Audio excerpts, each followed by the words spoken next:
The evening air smelled of pine and damp earth as I walked the familiar path to my small cottage. Twilight had settled over the forest, and the first silvered fingers of moonlight traced the contours of the trees. I should have felt comforted by the familiarity of it all, yet tonight, my thoughts were anything but peaceful.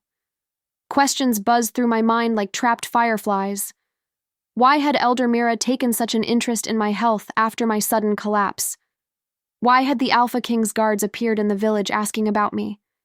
And most pressing of all, what was the meaning of the small seed pressed into my hand earlier today, warm as though it were alive? The path ended at my cottage, its stone steps worn smooth by years of use. I stepped inside, weary but too restless for sleep. The seed demanded my attention. I placed it carefully on my wooden table, the candlelight flickering across its small, smooth surface. King Alaric's instructions haunted me. Plant it under the waning moon and water it with your blood. Foolish, dangerous, magical, yet somehow impossible to ignore. I took a small clay pot, filled it with rich soil from my herb garden, and pricked my finger with a thorn. 3 drops of my blood fell onto the dark earth, sinking like tiny rubies. "Grow," I whispered. "Show me what I need to know." I set the pot on the windowsill so the moon's waning light touched it directly and crawled into bed. Sleep came, heavy and filled with visions. In my dream, I walked barefoot through a forest unlike any I had known. Trees towered impossibly high, their trunks wider than houses, the canopy forming a cathedral of interwoven leaves above me. Sunlight streamed through in fragmented beams, painting the forest floor in golden light. A path appeared beneath my feet, growing as I walked, guiding me toward a tree in the forest's center. Its bark gleamed silver white, almost luminous, and set into its trunk was a small door. A whisper called from within, familiar, yet strange. "Come inside, daughter of the moon. It is time you remembered who you are." I reached for the door, but woke with a gasp. My heart pounded against my ribs, the sunlight pouring through my window failing to calm the remnants of the dream. I raced to the windowsill. The pot sat where I had left it. Yet from the soil sprouted a tiny silver shoot, no taller than my little finger, 2 leaves unfurling as if in greeting. I touched one leaf, and electricity surged through me, images flashing in my mind. A silver forest, wolves running beneath the moonlight, a woman with my face crowned in starlight. A knock at the door pulled me back. Lisa stood there, her expression worried. "Elellanor," she whispered, "the council has called for you, and the Alpha King's guards are in the village. They're asking questions about you." Fear coiled in my stomach. Why would they care about me? Lisa shook her head. "I don't know, but Elder Mira is with them. Come quickly." The council hall loomed ahead, a massive stone structure weathered by centuries. Pack members gathered outside, expressions ranging from curiosity to unease. At the entrance, 2 men in black uniforms bearing the silver wolf insignia of the Alpha King's guard scrutinized me before stepping aside. Inside, the council members sat in a semicircle, Elder Mira among them, eyes sharp and unyielding. At the center stood a man, tall and broad-shouldered, silver streaking his dark hair and a scar tracing his jawline. Authority radiated from him. "Elellanor Silvara," he announced, voice firm and resonant. "I am Commander Thorn, head of the Alpha King's royal guard." I inclined my head. "Commander, I hear you've been asking questions about me." A murmur rippled through the council. Elder Mira's lips thinned in disapproval. "Indeed," Commander Thorn continued, "by order of King Alaric, you are to come with me to the capital immediately." Shock coursed through me. "On what grounds?" Elder Brennan demanded, standing. "She has committed no offense." "His Majesty's interest is personal," Commander Thorn replied. Fear froze me. Personal? What could that mean? Elder Mira gestured toward him. "The council will permit Elellanor to depart. She leaves immediately." I had 1 hour to pack. Lisa fell into step beside me, her presence a small comfort. "I'll help you," she said. Together we packed my life into a single canvas bag, my mother's pendant, my healer's journal, and a few precious herbs. My hands lingered on each item, the memories heavy in my chest. Segment 4. The journey begins. Commander Thorne arrived, expression grave. Your chariot awaits. I glanced back at my cottage, at the silver seedling, now nearly as thick as my thumb. Carefully, I transplanted it into a smaller pot for travel. The energy thrummed against my chest. The carriage awaited, sleek and black, the royal emblem of the silver wolf gleaming on its door. I stepped in, heart pounding, the familiar forest and village receding behind me. The unknown stretched before me, the capital, Moonstone Palace, the prophecy, and the life I had never imagined. The carriage wheels clicked against the cobblestones as we entered the outskirts of the capital, Lunaris. Rolling hills gave way to stone buildings of towering height, windows reflecting the fading sunlight in 1,000 tiny glimmers. My breath caught. The city was unlike anything I had ever imagined, alive with energy, a chaotic symphony of voices, wheels, and hooves. Through the window, I saw the palace perched atop the highest hill, Moonstone Palace, its spires of pale stone and glittering glass reaching toward the sky like silvered fingers. The sight was breathtaking, but also intimidating. I pressed my hand to the small pot cradled in my lap, the silver seedling inside seeming to pulse with its own heartbeat. Commander Thorne's voice broke the reverie. We will enter through the side gates, less grand but still formal. The king prefers discretion for his visitors. I nodded, swallowing the lump in my throat. Every fiber of my being ached with unease and curiosity in equal measure. Through towering iron gates, we stepped into the palace grounds. Immaculate gardens stretched in every direction, fountains danced with precision, and marble pathways reflected the waning sun.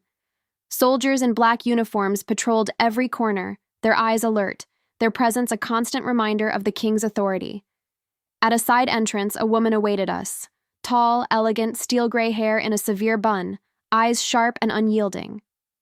Commander, she acknowledged, voice controlled. This is the Omega?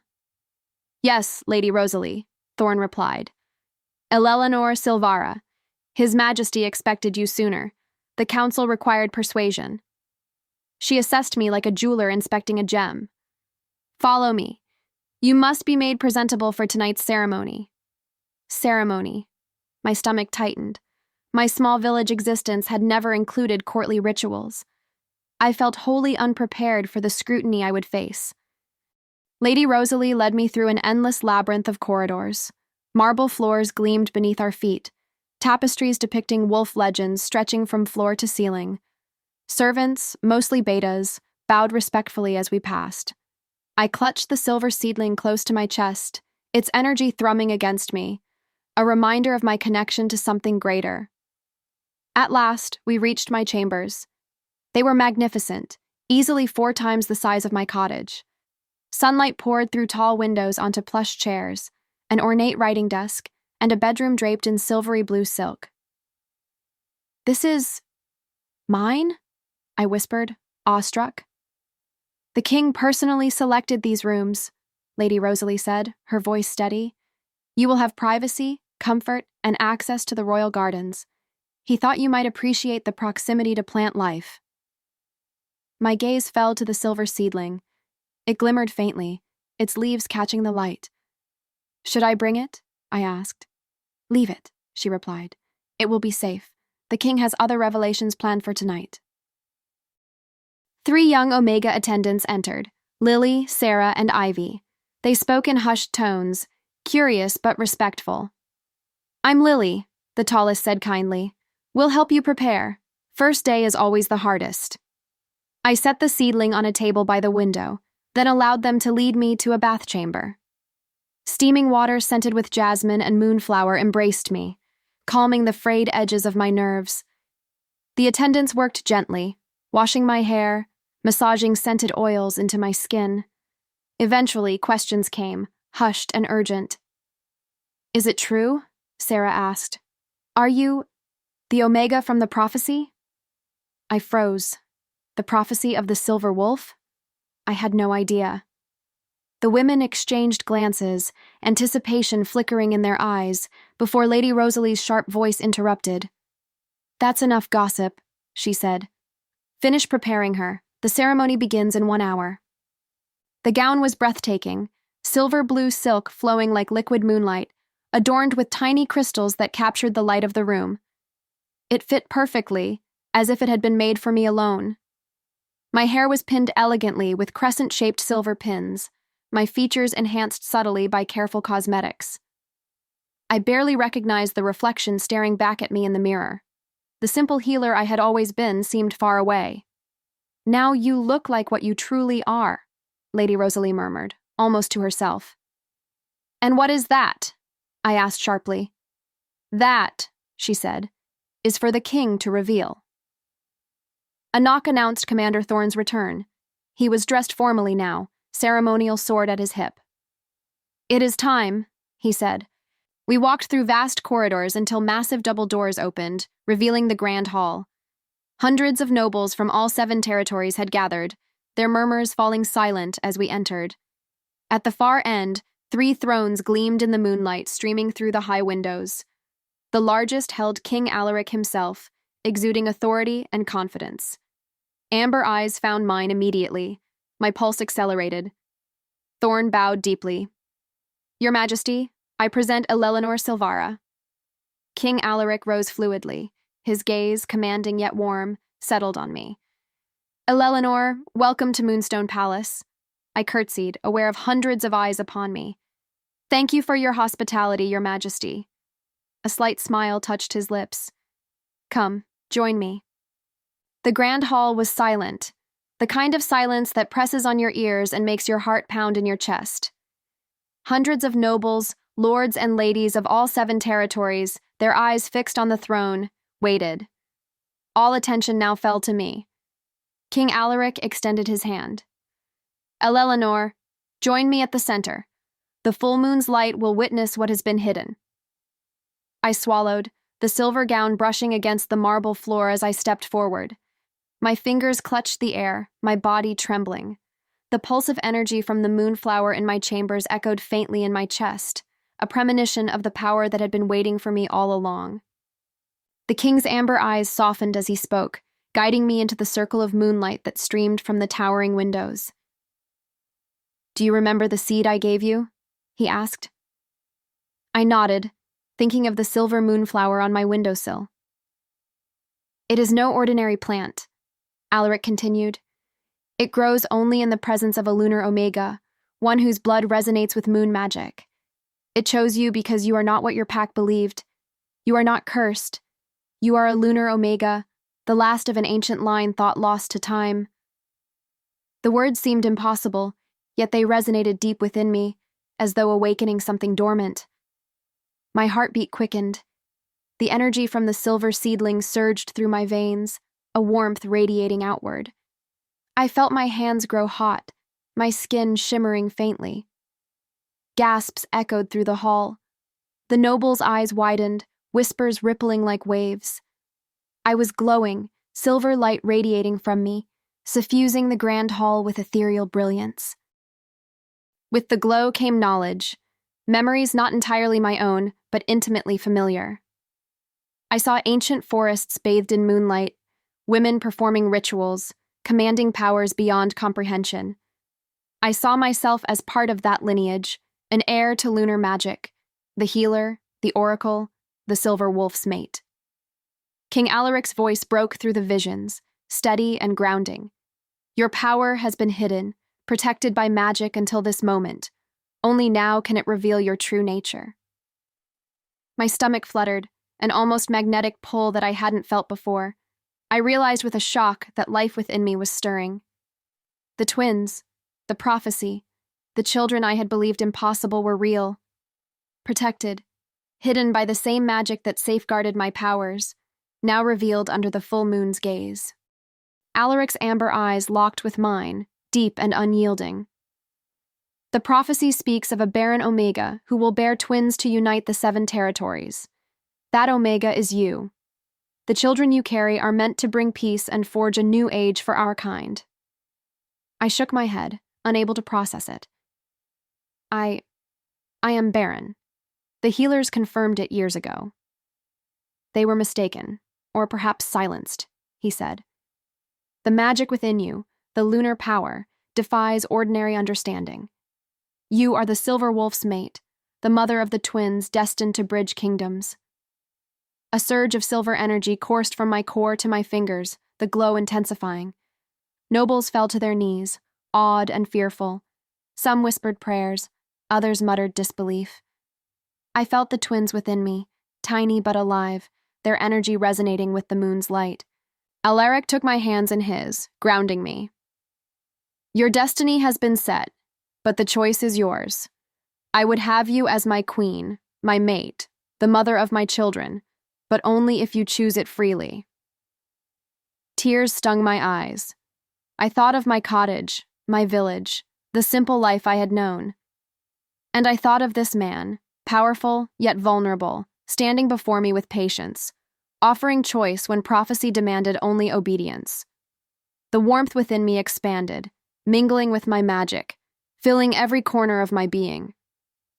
I drew a deep breath, feeling the pull of something inevitable yet entirely my own. I choose to stay, I whispered, voice trembling but sure. Not because of prophecy, but because of you. A smile broke across Alaric's face, the first unguarded, joyous expression I had seen from him. He pressed his forehead to mine, a promise sealed in silence.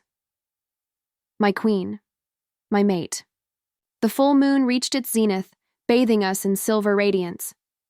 The nobles looked on, stunned, witnessing the fulfillment of a prophecy centuries in the making. The twins within me stirred in resonance with my power, nurtured by the love and acceptance that had once seemed impossible. For the first time, I felt whole. The barren Omega was no more. I was Elellanor Silvara, lunar queen, mate of the silver wolf, bearer of the future. And the moonflower, the silver seedling that had chosen me, pulsed faintly in resonance with my own heartbeat, a symbol of the power and legacy that had finally found its rightful place.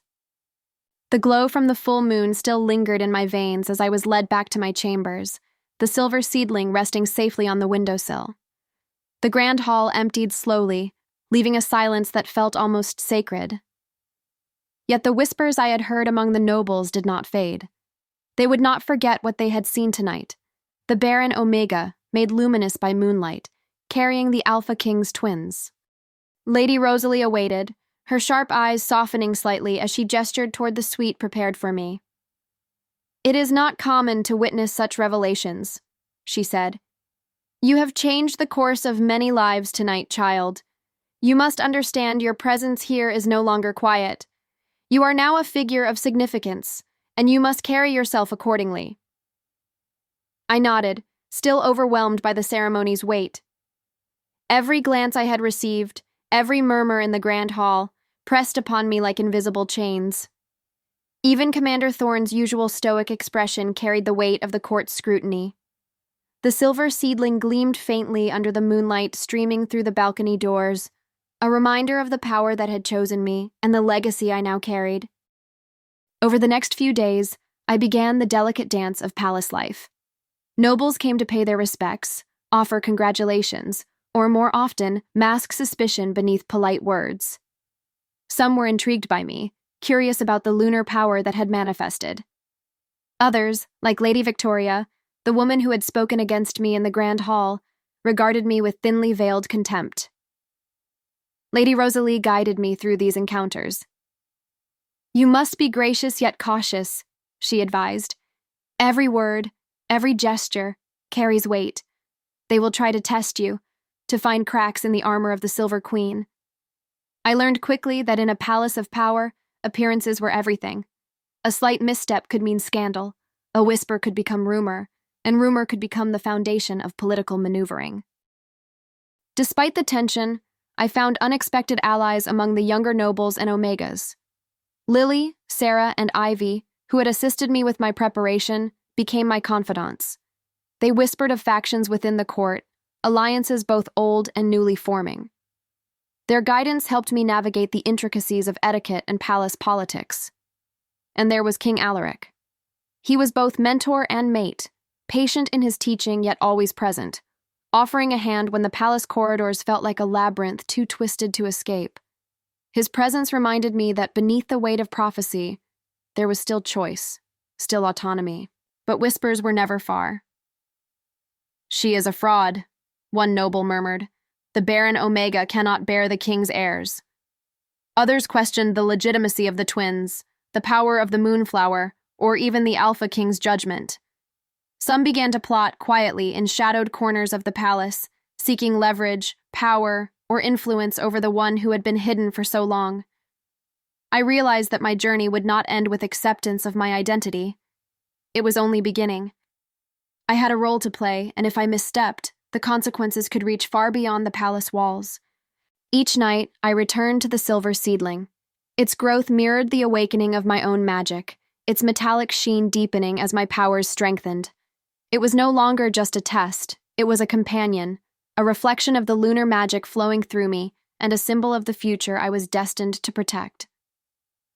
As I touched its leaves, I could feel the stirrings of the twins, tiny pulses of life and power, intertwined with my own energy.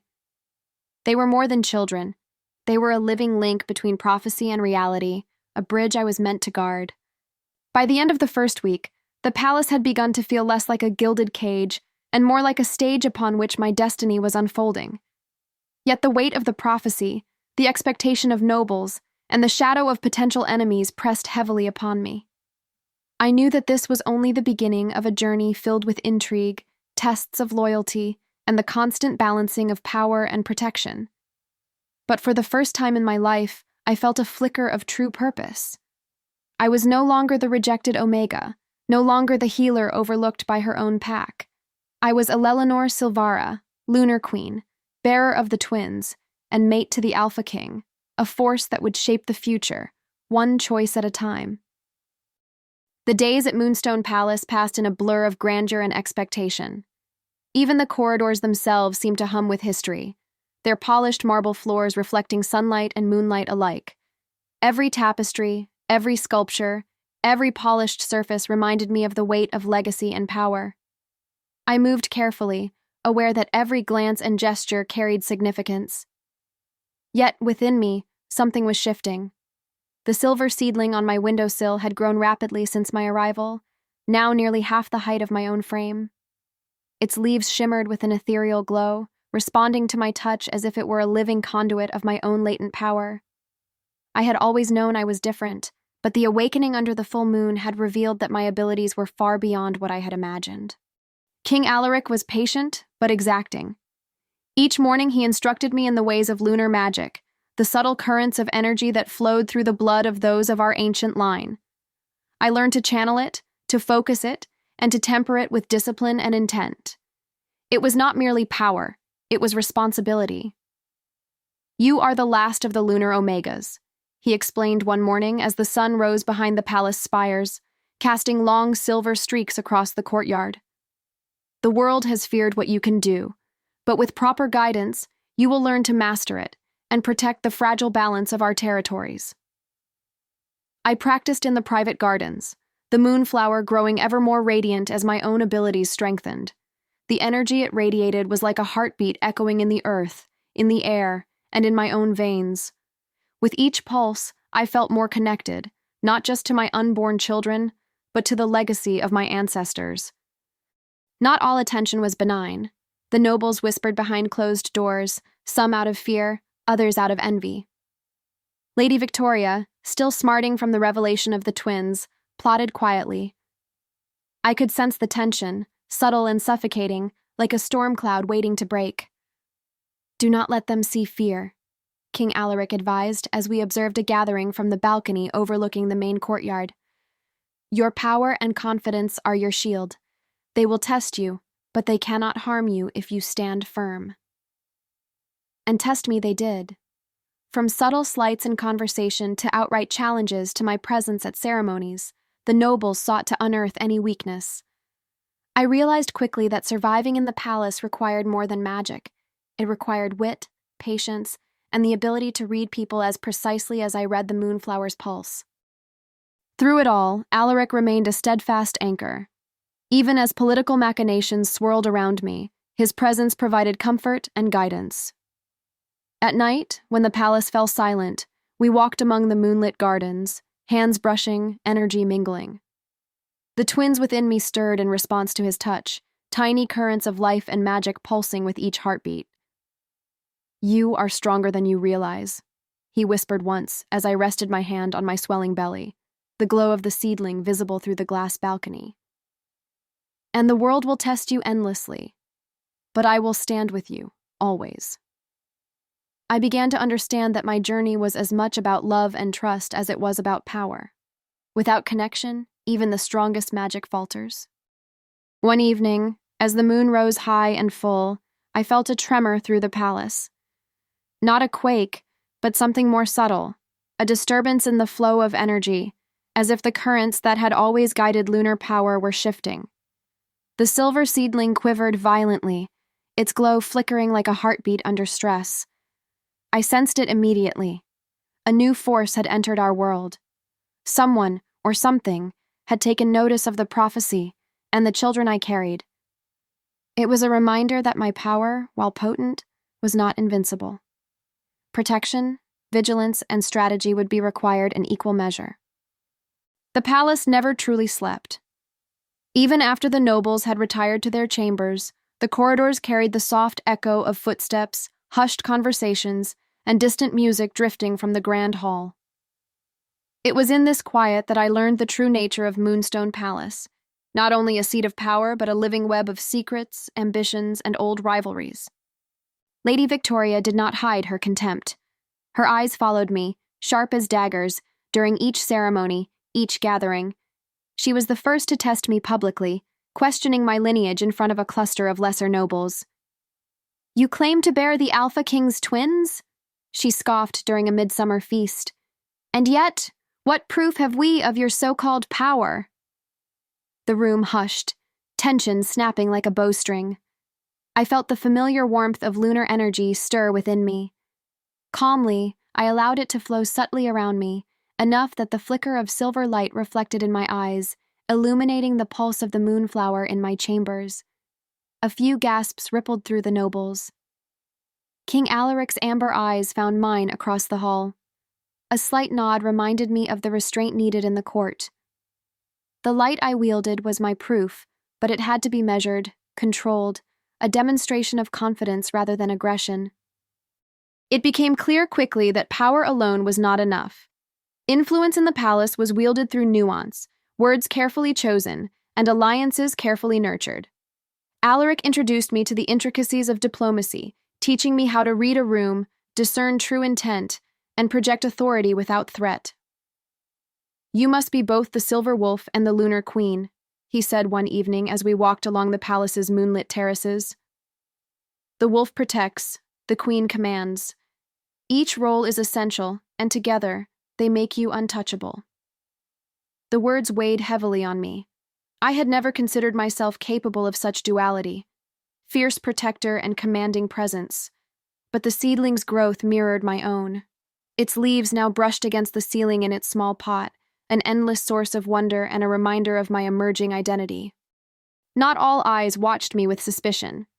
Lily, Sarah, and Ivy, the attendants who had helped me prepare for my first ceremony, proved invaluable. They shared whispers of palace life and quiet guidance, teaching me how to move unnoticed through hidden corridors, avoid potential ambushes of gossip, and even find secret moments to train in magic. "You are destined for greatness," Lily said one evening, brushing a stray lock of hair from my face. "But greatness always comes with danger. Remember that." I nodded, understanding finally that protection meant vigilance, and vigilance meant alliances. One night, a messenger arrived at my chambers, cloaked and hooded, carrying a sealed letter. The wax bore a symbol I did not recognize, a crescent moon intertwined with a jagged silver claw. Opening it carefully, I read the words: "The prophecy awakens and the moon draws blood. Trust none but the Silver Wolf." My pulse quickened. The warning was clear, yet cryptic. Someone outside the palace had noticed the rise of my power and the significance of the twins I carried. It was a subtle threat, a herald of challenges to come. That evening, Alaric insisted we practice together. In the moonlit gardens, he guided me in shaping lunar energy into shields, healing pulses, and bursts of protective light. I felt a bond forming, not just between us, but with the children within me, each movement resonating with their tiny lives. "Control, Eleanor," he instructed, voice steady. "Let the moon guide you, not your fear." As the silver light from my body intertwined with the glow of the moonflower, I realized that the palace was no longer merely a place of political intrigue. It was a crucible, shaping me into someone far stronger than I had ever imagined, preparing me for the trials that would soon come. The full moon hung high over Moonstone Palace, its light spilling silver across the marble floors and glinting off the crystal chandeliers. I had spent the morning practicing in secret with Alaric, but now the reality of court life pressed heavily upon me. The nobles were restless, whispers of doubt and envy weaving through the corridors like shadows. It began with Lady Victoria, of course. She was never subtle, and her malice was a constant undercurrent. Today she confronted me in the Grand Hall during a gathering of high-ranking nobles. "Your Majesty," she said, bowing to Alaric, though her gaze never left me. "Surely it is unwise to present the Omega of Prophecy as a symbol of power. How do we know she is truly capable?" The murmurs of the gathered nobles rose like wind through the hall. I felt the pulse of the moonflower in my chambers echo in my chest, a reminder that I was more than they believed. I straightened my spine, holding Alaric's gaze before responding. "My abilities have been hidden, but they are real. I am learning, growing, and will prove my worth, not by words, but by action." A tense silence followed. Victoria's lips pressed into a thin line, but she did not push further. The nobles around us exchanged glances, some uncertain, some impressed. After the confrontation, Alaric led me to a hidden wing of the palace, unknown to most of the staff. Here, we trained in private, practicing both magical and physical disciplines. "You must learn to strike unseen, defend when outnumbered, and control your power with precision," he explained. "Moonlight magic is delicate. It flows with the body, not against it." I felt the twins within me respond to every shift, every wave of energy. Their presence gave me strength, yet reminded me of the fragility of life and power alike. Lily, Sarah, and Ivy occasionally slipped into these sessions, sharing insights into court gossip, hidden dangers, and the subtle alliances that could protect or betray me. Each lesson was a thread in a tapestry I had never imagined I'd need to weave. One evening, as I practiced quietly in the garden, a shadow moved among the hedges. Startled, I instinctively raised a shield of moonlight, only to find a young man, cloaked in gray, stepping into the silver glow. "Do not be afraid," he said, bowing slightly. "I mean you no harm. I am Kalen, a loyal servant of the crown, and a friend to those who bear the moon's mark." His knowledge of lunar magic and the prophecy was uncanny. He shared stories of the ancient lunar omegas, their struggles and triumphs, and hinted at a network of allies who had survived in secrecy for centuries. "You are not alone, Eleanor," he assured me. "But the enemies you face are powerful, and not all are visible." Rumors reached us through hushed voices in the corridors. Certain nobles, disgruntled with Alaric's sudden favoritism toward me, were planning subterfuge. Poisoned gifts, staged duels, and whispered slanders were all strategies they considered. I realized then that my role as Lunar Queen and mother of the twins was not just symbolic. It was a target. Every skill I honed, every lesson I learned, could one day mean the difference between life and death. Not only for me, but for the future of the 7 territories.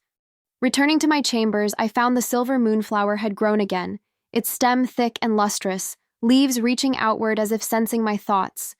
It had become more than a plant. It was a reflection of my power, a living emblem of the ancient blood that ran through my veins.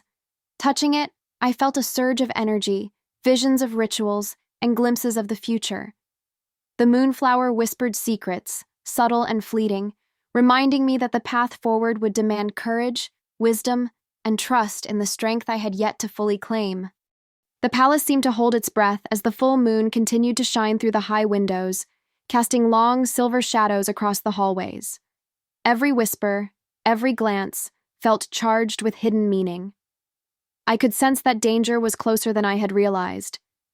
The next morning, a messenger arrived bearing a small, ornate box, sealed with the insignia of a minor but influential noble. It was addressed to me. I hesitated, sensing unease ripple through my blood. Kaelin, who had been watching from the doorway, frowned. "Do not open it without caution," he warned. "Some in this court will test your resolve, and your life." Inside the box lay a delicate silver necklace, glinting with tiny sapphire stars. At first glance, it appeared a gift of admiration, but as I touched it, the faint pulse of dark energy sent a shiver down my spine. "The courtiers are bold," Kaelin said grimly. "They would use this to harm you, knowing the twins are vulnerable even before birth." I clenched my fists, summoning a protective aura of moonlight around my body and the necklace. The energy dissipated harmlessly, revealing the truth. It was a trap, a test of my intuition and magical control. As the days passed, it became clear that alliances in Moonstone Palace were fragile. Nobles whispered behind silken fans, plotting, scheming. Lady Victoria and her faction sought to undermine my influence, questioning every decision, scrutinizing every movement. Alaric, ever watchful, reminded me, "A lunar queen must move like water, calm, flowing, yet capable of carving stone when needed. Trust yourself, Elellanor. Trust your instincts." I found myself relying increasingly on Kaelin's guidance. Together, we mapped the network of threats and allies. Some nobles admired my growing power, others resented it. All posed potential dangers. One evening, as the palace fell into quiet beneath the moon's glow, a disturbance erupted. A masked intruder slipped into the gardens where I practiced alone. I felt the twins stir as fear and tension surged through me. Kaelin appeared from the shadows. "Now," he commanded. I focused, channeling moonlight through my fingertips. The air shimmered as silver energy coalesced into protective barriers, pushing the intruder back. In a single, fluid motion, I immobilized them without causing harm, revealing a young noble apprentice, trembling with fear and guilt. "They were paid to test you," Kaelin explained, "to see if the Omega of Prophecy is truly worthy." The realization was chilling. My enemies were not idle. They were calculating, willing to use others as pawns. Yet, in that moment, I recognized the depth of my own strength. The moonflower in my chambers mirrored the night's events, its leaves vibrating as if in sympathy. I reached out and touched it, feeling a surge of energy ripple through my veins. Visions of past lunar queens flashed before me. Women who had faced impossible odds, who had used their power to protect and unite. I saw glimpses of the twins, their silver eyes reflecting the same courage and determination. I understood fully and irrevocably that my destiny was intertwined with theirs. The trials of the court, the threats against me, were only the beginning. But with their lives linked to mine, and the moon's magic flowing through my blood, I would not falter. Later that night, as I stood on my balcony overlooking the palace gardens, Kaelin approached quietly. "The moon is full," he said softly, "and it speaks to you now. The light reveals truths hidden in darkness. Listen carefully." I closed my eyes, feeling the pull of the silver moonflower, the gentle tug of the twins, and the silent strength of my ancestors. In that moment, I accepted the full weight of my heritage, my power, and my responsibility. Whatever trials awaited, I would face them, not as a frightened Omega, but as the lunar queen I was meant to become. The court, the conspiracies, the threats, they were mere shadows against the light that now burned within me. The morning light spilled through the tall windows of Moonstone Palace, casting silvery patterns across the marble floors. I stood in my chambers, the silver seedling now a small tree, its leaves glimmering as if capturing every photon of moonlight that lingered from the night before. Kaelin waited in the corner, his expression as steady as ever. "Your first audience with the Council of Territories begins today," he said. "They will test your resolve, your judgment, and your ability to command respect." I swallowed, feeling the weight of prophecy, the pulse of the twins within me, and the soft hum of moon magic coursing through my veins. The palace no longer felt merely vast. It felt alive, aware of my presence, waiting for me to assert my authority. The council chamber was a grand hall, smaller than the grand hall, yet no less imposing. 7 thrones encircled a central dais, each occupied by a representative of a territory. Their expressions ranged from curiosity to suspicion, with more than a few outright hostility. I could feel their gazes as I entered, sharp as arrows. The moonlight filtered through high windows, bathing me in silver. Even the skeptics faltered under the radiant glow that seemed to emanate from me, not just from the lunar magic, but from the quiet confidence I had begun to claim as my own. King Raphael followed silently behind, his hand resting briefly on the small of my back, a silent reminder that I was not alone. His presence steadied me, yet I knew that my words, my actions, and my choices in the coming hours would define my future. The council wasted no time. Lady Victoria spoke first, her voice sharp as ice. "You claim to be the Omega of prophecy," she said, eyes narrowing. "Yet you are untested in the ways of rulership and diplomacy. How do we know you are not a pawn in the king's schemes?" I lifted my chin, letting the silver moonlight catch the threads of my gown, reflecting tiny stars across the room. "Because I am not a pawn," I said firmly. "I am aware of my responsibilities. I am the mother of the twins spoken of in prophecy, yes, but I am also a sovereign being. My loyalty is earned, not commanded." A murmur ran through the chamber. Some leaned forward, intrigued. Others, like Lady Victoria, looked affronted. Alaric, seated at Raphael's side, offered a subtle nod. Even he seemed impressed by my assertion. Hours passed in a haze of arguments, alliances, and subtle threats. I learned quickly that the council was a labyrinth of hidden agendas. Every compliment could hide condescension. Every question could be a veiled accusation. Kaelin whispered reminders when I faltered. Observe, listen, respond. Power is not brute force. It is perception. I began to realize that my strength lay not only in my moon magic, or the miracle growing within me, but in understanding the court as a living organism, each member a moving piece on a vast board. My decisions, measured and deliberate, could unite or divide the territories. In the afternoon, during a break in proceedings, a young noblewoman approached me quietly. Her auburn hair glinted like copper in the filtered light, and her eyes held curiosity rather than judgment. "Omega," she whispered, barely audible, "do you know what the prophecy truly promises? Not just children, not just peace, but the rebirth of the old ways, the lunar line restored. Your magic, your bond with the moon, can heal not just bodies, but nations." I met her gaze, realizing that there were others who remembered the ancient ways, who might be willing to support me. "Your name?" I asked cautiously. "Lysera," she replied. "I am from the Eastern Territories. Watch for those who smile too sweetly. They often carry daggers behind their smiles." That night I returned to my chambers, exhausted but not defeated. I held the silver seedling close, its energy a quiet reassurance. The twins stirred within me, small pulses of life intertwined with the magic I was beginning to command fully.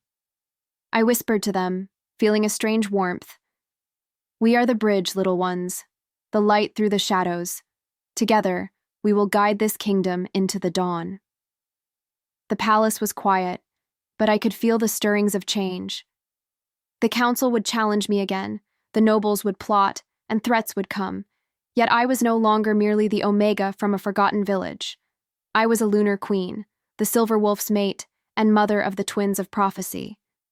And the moon would guide me through the darkness.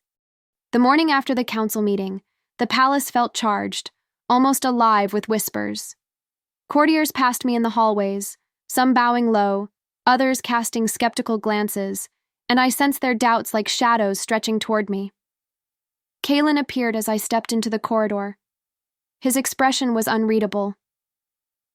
"Today, you will meet the northern emissaries. They've come to challenge your claim." I paused, gripping the railing, feeling the pulse of the twins within me, and the subtle hum of the moonflower magic that now ran through my veins. My heart raced, but a part of me, the part the prophecy had awakened, was ready. The northern delegation was formidable. 5 alphas and betas, each adorned in furs and ceremonial armor, their expressions rigid with authority. At their forefront stood a tall, silver-haired alpha, his amber eyes sharp and unyielding. "You claim to be the Lunar Queen," he said, his voice echoing in the chamber. "Yet we have heard whispers that the Omega chosen by the king is untested, inexperienced, and ordinary. How can you prove your worth?" I held my ground. "Ordinary? I am Elellanor Blackstone. I am the Lunar Queen, the Silver Wolf's mate, and the mother of the twins foretold in prophecy. My magic, my bond with the moon, and my wisdom guide me. You will find me neither ordinary nor weak." The emissaries exchanged glances, surprise flickering in their eyes. A murmur ran through the assembled crowd. The Omega speaks with authority, not fear. The silver moonlight streamed through the windows, pooling around me like liquid silver.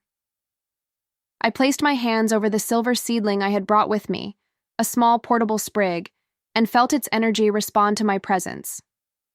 The room shifted, subtle but undeniable. Leaves shimmered, and a soft wind stirred, lifting the northern emissaries' cloaks as if acknowledging the moon magic. "This is but a fraction of what I command," I said softly, though every word carried weight. "I am connected to the moon. My lineage is old, powerful, and enduring. Those who challenge me must respect the forces that flow through me." Gasps rose from the crowd. Even King Raphael, standing behind me, allowed a faint smile to cross his face. The Northern Alpha's jaw tightened, yet he did not retreat. Instead, he inclined his head, silently acknowledging my strength. In the days that followed, I navigated a labyrinth of politics. Some territories offered tentative support, intrigued by the power they sensed in me. Others plotted in shadow, fearing the prophecy's fulfillment and the unity it promised. Lysra, my eastern ally, became indispensable. "Watch for the silver fox," she warned one evening, her eyes sharp. "He smiles in public, bows when he should, but he would see you removed if he could. His loyalty is to ambition, not peace." I nodded, absorbing every word. "And the twins? Will they sense danger?" Lysra's gaze softened. "They will feel the currents around them. Trust them as they trust you." The twins' presence was constant, a quiet heartbeat beneath my own. Their connection to the moon magic was already growing, guiding me in subtle ways I could not yet fully articulate. One night, under the full moon, I stood in the palace gardens, the silver seedling beside me. Its leaves glimmered, reflecting the celestial light above. The twins stirred, a warmth pulsing from my core outward, and I felt their tiny fingers curl in anticipation. Kaelin approached silently. "The council has requested your presence for a trial by moonlight," he said. "The prophecy does not merely state that you will bear the twins. It states that you will lead with wisdom and strength. Tonight, your first test begins." I nodded, letting the magic flow through me.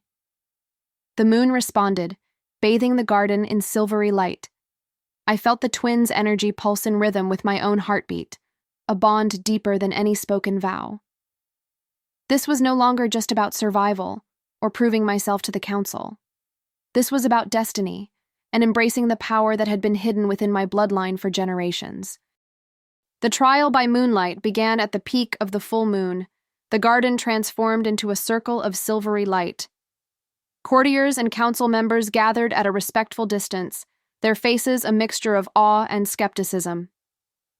I stood at the center, the twins' presence thrumming like a living drumbeat beneath my skin, the silver seedling at my feet responding to my energy with soft pulses of light. Kaelin's voice echoed quietly in my mind.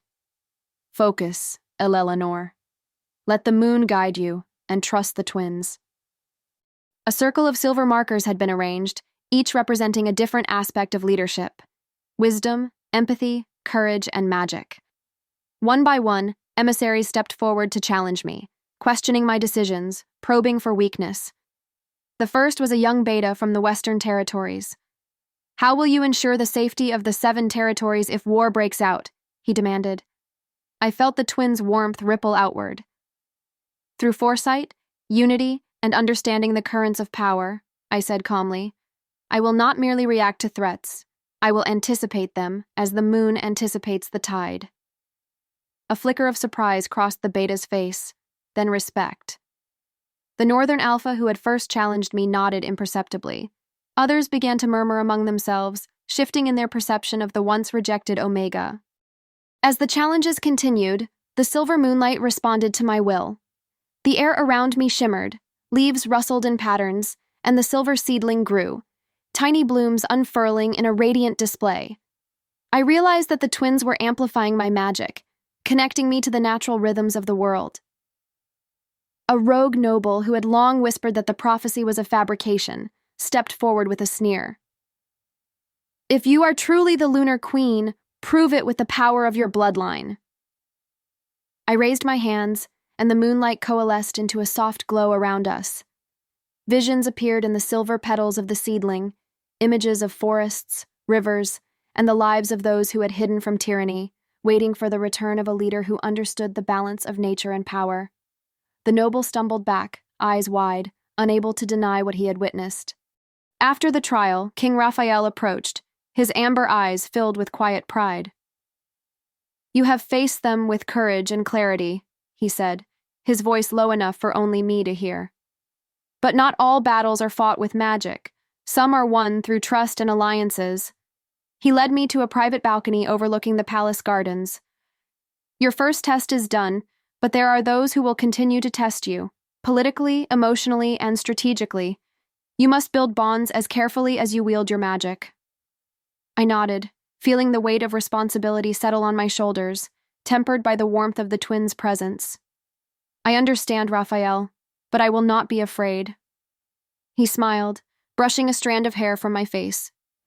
Fear is natural, Elellanor. Courage is choosing to act despite it. The next days were a whirlwind of council meetings, ceremonies, and whispered conversations in shadowed hallways. I learned quickly which nobles could be swayed by reason and which required demonstration of power.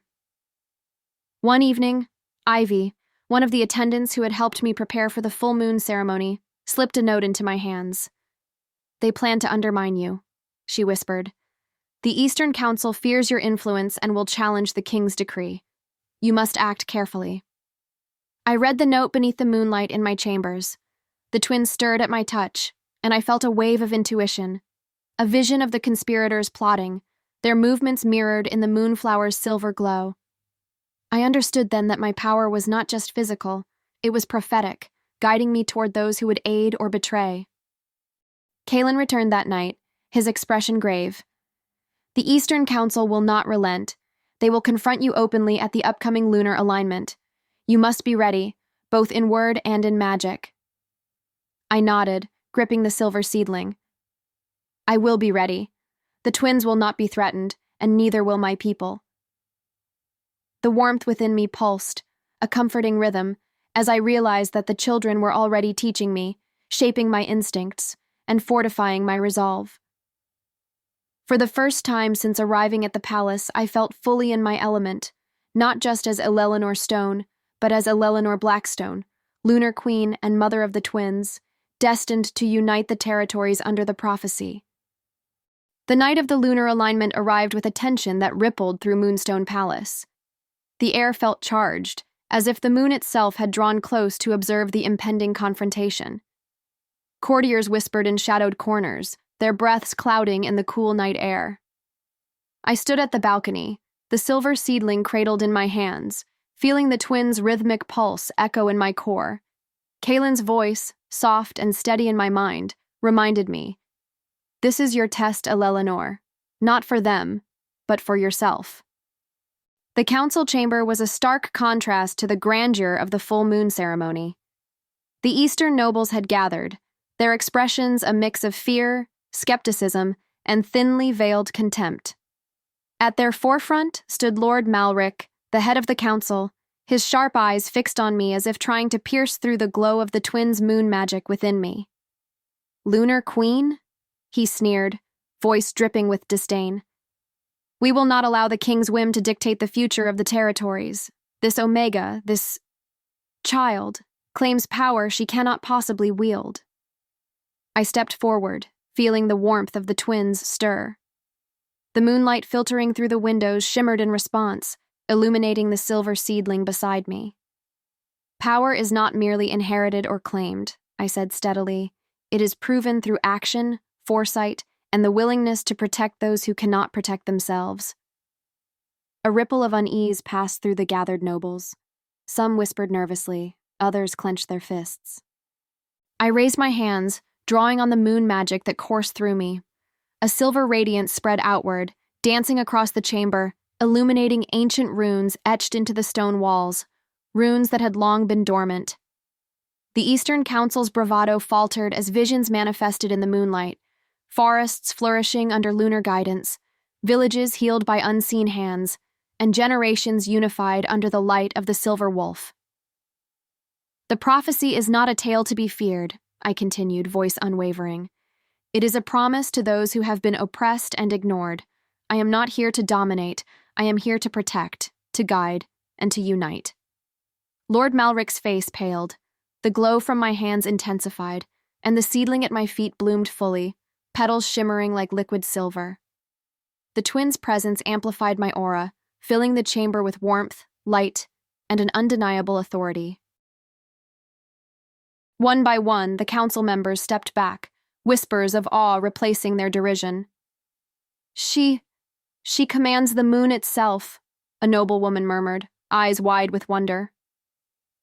King Raphael appeared at the doorway, his amber gaze resting on me with pride.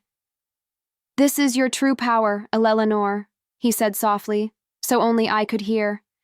And it is enough to earn their respect and their loyalty. Indeed, even Lord Malric lowered his gaze, realizing that the strength he had mocked was beyond his comprehension.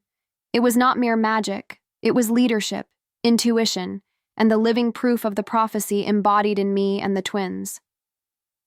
The following days were a whirlwind of ceremonies and oaths. The Eastern Council, now cautious and respectful, formally recognized me as the Lunar Queen and protector of the 7 territories. Nobles from other regions traveled to the palace to swear fealty and offer counsel. I felt the weight of their expectations, but also the quiet confidence of knowing the twins within me were not only my children, but a source of strength, wisdom, and connection to the ancient lunar lineage. King Raphael presented me before the assembly of the territories in the Grand Hall once more, but this time it was not a test. It was a celebration.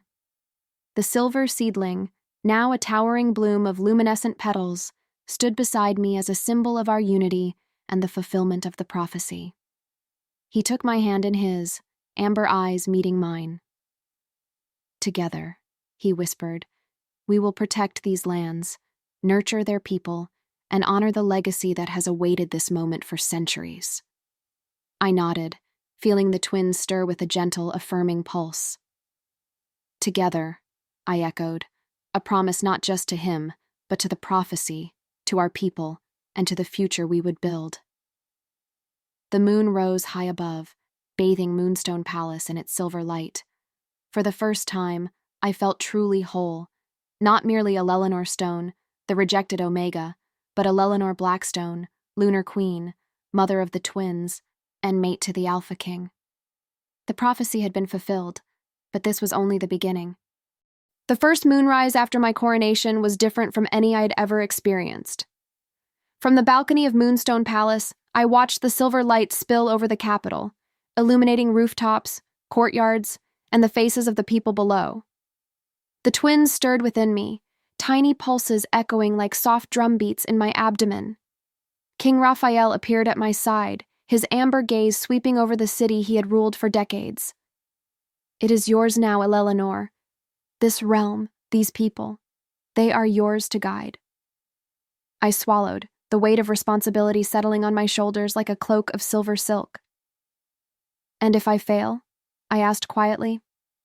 Then we will rise together, he replied, fingers brushing mine. You are not alone, my queen, my mate. The prophecy called you to this, but it does not bind you. Your choices will shape the future. I placed a hand over my stomach, feeling the twins' small but insistent movements. We will rise together, I thought, determination swelling within me. The days that followed were a whirlwind of political negotiations, diplomatic councils, and ceremonial duties. Nobles and leaders from each territory arrived in the palace, bringing disputes, grievances, and proposals. Many expected me to be naive or weak, but I had already felt the bond of the moon magic and the power of the twins. In the council chamber, I sat beside Raphael, listening carefully. When a territorial lord challenged a decree, I responded not with anger, but with calm authority, drawing on instinct, lunar energy, and the knowledge that had flowed to me through the moonflower seed and the silver magic within me. It was not long before whispers of my wisdom spread across the territories. Even the most stubborn lords began to recognize that the so-called Baron Omega wielded insight, patience, and a quiet authority that commanded loyalty and respect. As the months passed, the twins' magic became more tangible. Even before birth, I could sense their presence as more than just life within me. They were conduits of moon energy, harmonizing with my own abilities and amplifying them. I began to teach myself the ancient arts of lunar guidance, healing, foresight, and subtle manipulation of natural energy flows. One evening, under a full moon that bathed the palace gardens in silver light, I sat by the blooming moonflower. My hands rested on my rounded belly, and I spoke softly to the twins. You are part of this world, but you will also change it. Promise me you will protect it as I will. The petals of the moonflower shimmered and swayed without wind, and a warm glow radiated from my abdomen. The twins' first tangible expression of magic, tiny beams of silver light linking my energy with the plant, filled me with awe. Raphael, standing behind me, placed his hands over mine. They are extraordinary, he murmured, just like their mother. No reign is without challenge. Rumors of my power spread beyond the borders of the 7 territories, drawing envy, fear, and the attention of enemies who had long sought to manipulate or dominate the Alpha King. A faction within the Eastern Council, led by Lord Malric, attempted a covert coup, believing the prophecy could be exploited to their advantage. The night of the coup, I felt the disturbance before it even reached the palace. Moonlight flared in the grand hall, guiding me to the council chambers where I confronted Malric and his followers. With calm authority, I invoked a shield of lunar energy that revealed the truth of their intentions. You sought power through deceit, I said, silver light shimmering around my hands. Now you will answer for your actions. The coup crumbled without bloodshed, the conspirators awed by the undeniable display of magic and authority. The council swore loyalty once more, and the stability of the territories was maintained. Raphael's hand found mine, fingers intertwining. You are remarkable, he said. The prophecy was correct, but it underestimated you. The day the twins were born is etched in my memory as if the moon itself had descended to witness it. The moonflowers in the palace gardens glowed with unprecedented brilliance, and the energy in the air hummed with power. With Raphael at my side, the birthing chamber bathed in moonlight, I brought our children into the world. The moment their eyes opened, a silver spark passed between them and the palace itself, and I knew they were truly the unifying force the prophecy had foretold. The twins radiated a subtle aura of magic, their presence a living bridge between the territories, between humans and lunar wolves, between past and future. The entire palace and its inhabitants felt the gentle pull of harmony, as if a centuries-old rift had been healed overnight. Months turned into years. Under my guidance and Raphael's support, the 7 territories flourished. Conflict became rare, disputes settled through counsel and understanding. The twins grew strong, their silver magic visible in every bloom of moonflower and every ripple of water under moonlight. I often walked through the palace gardens, watching our children play among the flowers, their laughter blending with the hum of moon energy. Raphael beside me, hand in mine, we shared quiet moments, teaching the twins the balance of power, compassion, and leadership. I realized that destiny is not merely a chain that binds, but a spark that illuminates the path. The prophecy had brought me here, yes, but it was my choices, courage, and love that shaped the future. As I stood on the palace balcony one night, watching the full moon rise over the United Territories, I whispered to the wind, the moon, and the generations to come. I am Elellanor Blackstone, Lunar Queen, mate of the Alpha King, mother of the future, and I will protect all I love, as my ancestors once did, and as my children will continue to do long after I am gone. The silver moonlight wrapped around me like a cloak of destiny fulfilled, the seedling of my beginnings now a towering symbol of hope. And for the first time in my life, I understood what it meant to truly belong, to be home, to be whole, and to be powerful beyond measure.